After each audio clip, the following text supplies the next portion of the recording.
The Robin Hood Foundation is a nonprofit organization committed to fighting poverty in New York City. And since 1987, it has been applying investment principles to philanthropy in an effort to improve lives and change fates.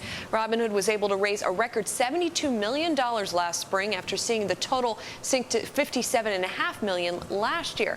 Executive Director David Saltzman joins us now with more on his organization. And incidentally, you actually have a fundraiser coming up tomorrow night as well. Yes. And you're heading into the holiday season, which is likely going to be busy for you.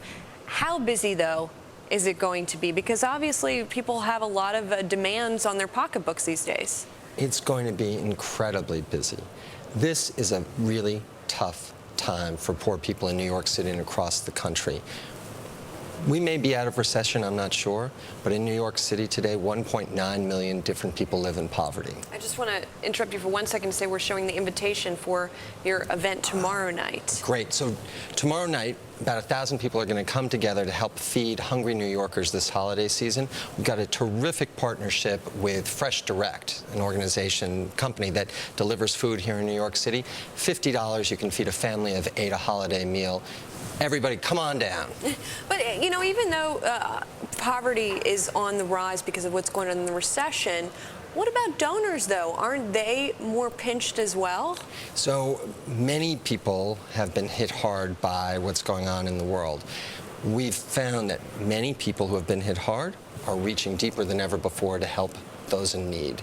They've said to us, you know what? We've been crushed by this economy, but we know if we've been crushed, poor people are really getting crushed. What about a lot of folks in the financial sector, though, who have lost their jobs? I mean, they're not just pinched, they're not getting a paycheck anymore. So what effect is that having? So some of those folks still have assets, and they've been very generous, and some of them, quite honestly, aren't able to help as much as they did in the past. We're also lucky that many people are doing better this year. And those folks have really risen to the occasion, and they know that people are still suffering. I want to ask you about the guilt factor with regards to that. We've been reporting a lot that despite Congress's best efforts, despite the financial crisis, bonuses may again be at a record this year. Public relations, however, for a lot of these firms has not been fantastic. Have you found that a good source of leverage for you when you're going out and trying to get donors? People are motivated in different ways, and some people may be motivated by guilt.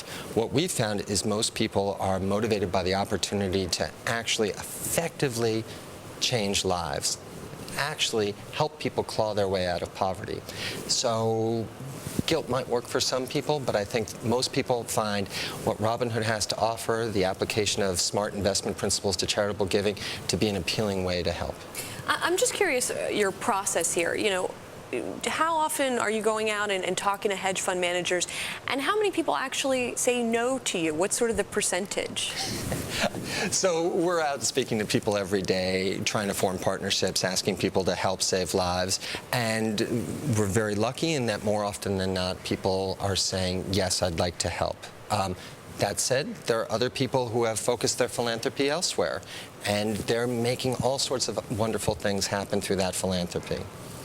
And just finally, speaking of your pitch here, you had some really sort of shocking figures to me. We were in a meeting together earlier. So give me sort of a mini pitch here in terms of what we're seeing in New York, the effects of this recession. So just some frightening statistics. 40% of African-American men in New York City do not have jobs. Right. We have seen a 30% increase in the number of people going to soup kitchens. 1.3 million different New Yorkers have gone to a soup kitchen over the past 12 months. 120,000 different people have been homeless in New York City for some period of time over the past 12 months. And how does that compare with historically? These are all-time highs that we've seen, worse since the Great Depression. And so when you're sort of ferreting out your money here and giving it to these different organizations, how exactly does that work? So Robin Hood has developed a series of metrics that helps us measure different opportunities to help, and what we try to do is figure out which opportunities are going to provide the biggest return on investment. We're looking at costs, we're looking at benefits, we're really trying to see where we can make investments that help lift people out of poverty. Okay, unfortunately we're out of time. David Saltzman, thank you very much for coming in to talk to us, and again, you have that fundraiser going on tomorrow night. I appreciate it very much. Thank you.